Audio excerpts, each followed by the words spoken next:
Greetings. Today the moon is in Libra, and the mood of the day has to do with themes of relationship and how we get along with one another, also themes of peace and balance. So, how we create balance in our relationships, but also within ourselves, right? We have a relationship with ourselves. I'm Marina Orms here with your Astro Vibe for Friday, April 11th, and tomorrow is the full moon in Libra. So, we are almost full today and really feeling this Libra full moon's intensity as we move into that moment of full illumination of the moon. And the Libra energy, the Libra mood of the day brings us themes of how we need to get along with others. But because tomorrow's full moon in Libra, which that means there's a sun in Aries and a moon in Libra, because the moon is full when it's opposite the sun, and both are squaring Mars. So Mars is the ruler of Aries. Mars is a very important player in this Libra full moon. So it has the Libra energy, but it also brings in this significance of the Mars energy. Not only are we in an Aries moon cycle that began with a very potent Aries new moon bringing new beginnings and emergence. So what we're figuring out how to do that, right? We are figuring out how to emerge, how to be in new ways, how to step into new versions of ourselves. So that is the energy of trying new things, risk taking, finding your courage that has to do with Aries, because Aries is ruled by Mars. The energy of Mars and the placement of Mars also give us some more information about the energies we're dealing with. So Mars is in Cancer.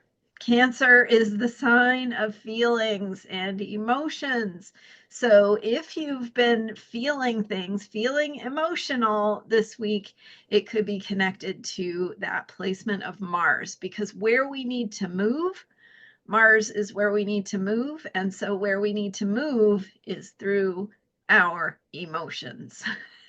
And that is the way forward, right? We're talking about moving things forward, taking action and moving things forward. Sometimes the way that we move things forward is through an emotional process. So there could be some confronting of feelings, some need to process feelings, some awareness of old ways of being, the habits and patterns of the past, because with Venus, Saturn, and Mercury all in Pisces, we are still doing this work of releasing, of letting go, of surrender to the bigger picture, connecting to and reminding ourselves of what matters in the big picture.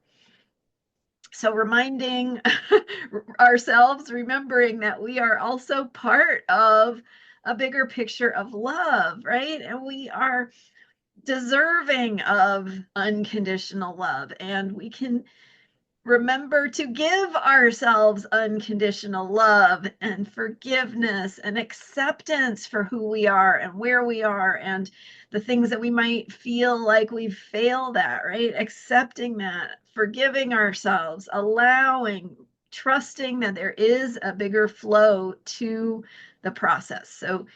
So emotions and emotional process sort of helping us to move through this bigger process of letting go, of surrendering, of releasing the past, letting go of old ways of being, that sometimes to let go of them, you have to really feel them in your body and in your psyche and in your emotions. So that Mars in Cancer is helping us do that.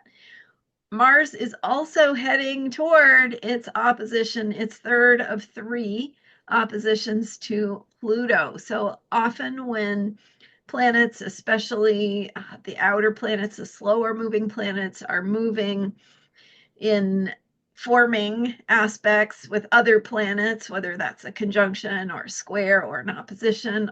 Often they retrograde back over the aspect. So it can go direct and retrograde and direct again, sometimes even more than 3 times. But at any rate, the point is that's what Mars is doing.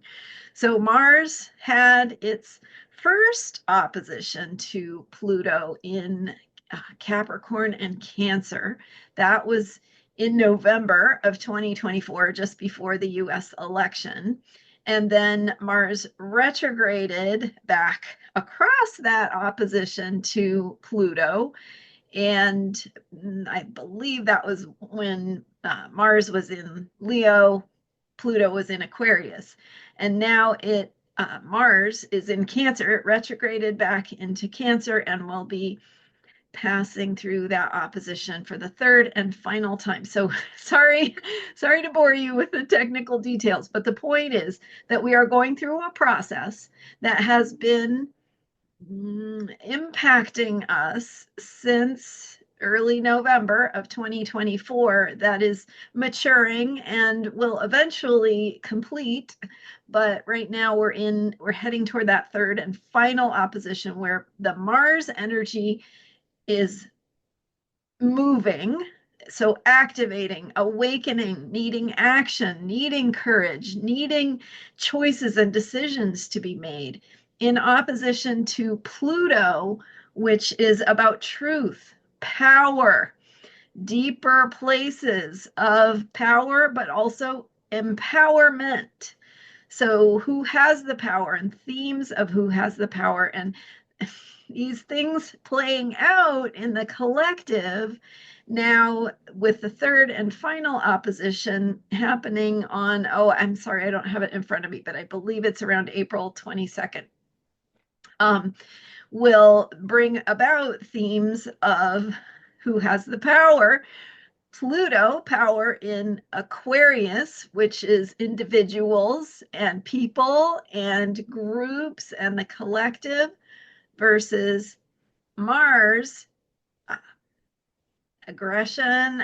I don't know, like there are different ways you can see Mars energy, right? It can be action and courage. It can also be themes that are more on the fighting or violent side of things. So in Leo, which is about royalty, the individual ego. So, right, all these themes are playing out, and you can kind of read some of these into what is going on in the collective, but the symbolism is there, and both in truth. Okay, I'm going to go deep here, so hang on with me here. In truth, all of these symbols are playing out within each of us.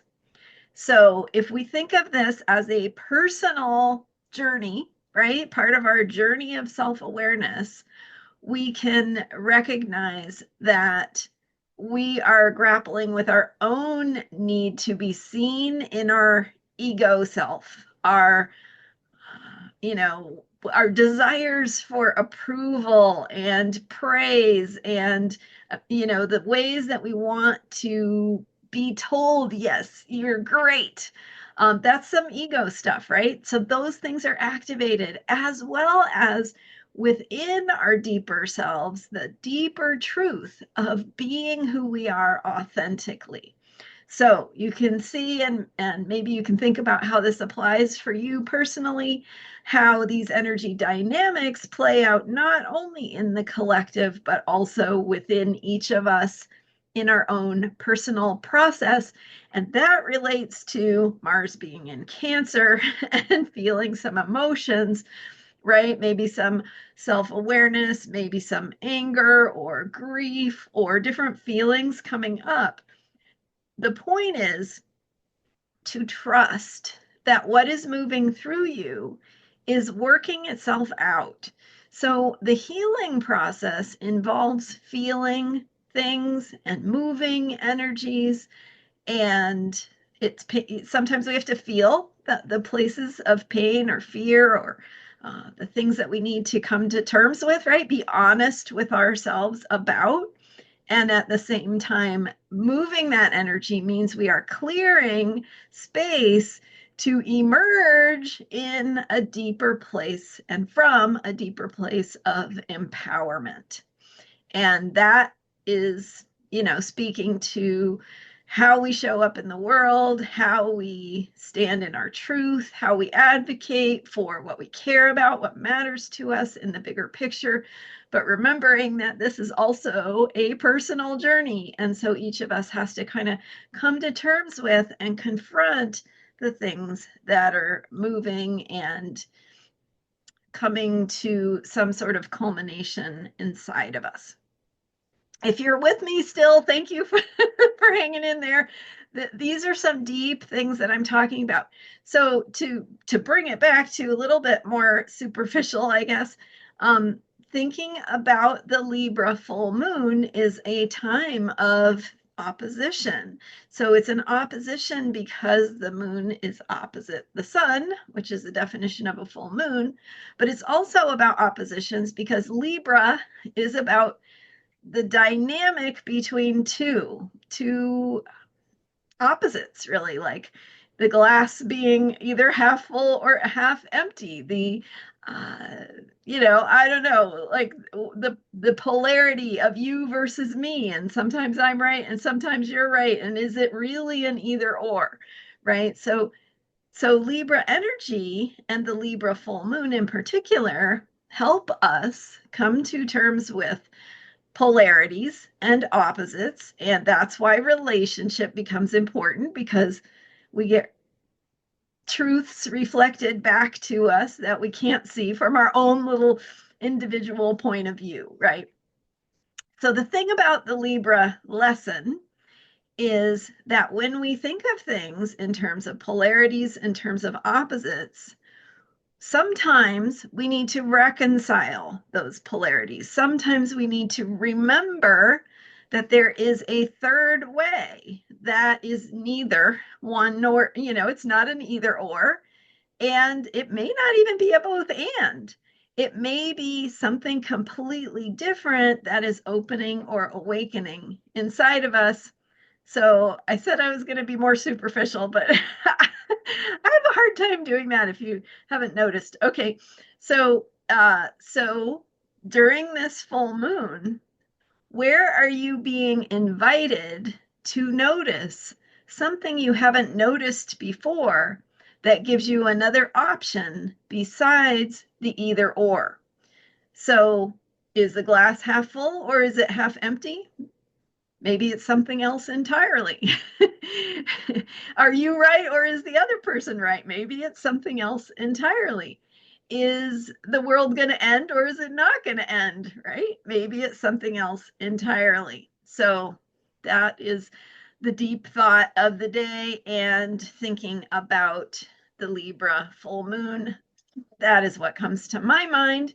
So if you've hung in there with me for this deeper take on the energies, thank you for being with me. I so appreciate you, and I so appreciate your being here and your support for my work as it continues to evolve, because when I do these videos for you, it helps me clarify my thoughts. So I super duper appreciate you, and I have that new member site that I really want to encourage you to join at the free level. I have made it totally free now so that you can join and check it out and see what it's like. And I'm starting to put things in there. I've got an article about moving toward wholeness and the planetary cycles, how they support our journey toward wholeness. Anyway, that is another place where you can get maybe some even of my deeper takes and deeper thoughts if you enjoy that sort of things, and some writing. So if you like reading stuff, I'll have more ways to connect with me and my work. And thanks so much for your support. The link for that member site is in the description for this video. And if you'd like a reading and you want to bypass all this learning and deep thoughts and stuff, just get a reading for yourself and get that kind of support to understand what is going on for you personally. Astrologyheals.com is my website for readings. And thank you again for being here and subscribing. I will see you next time with more astrology for unshakable self-care. Bye for now.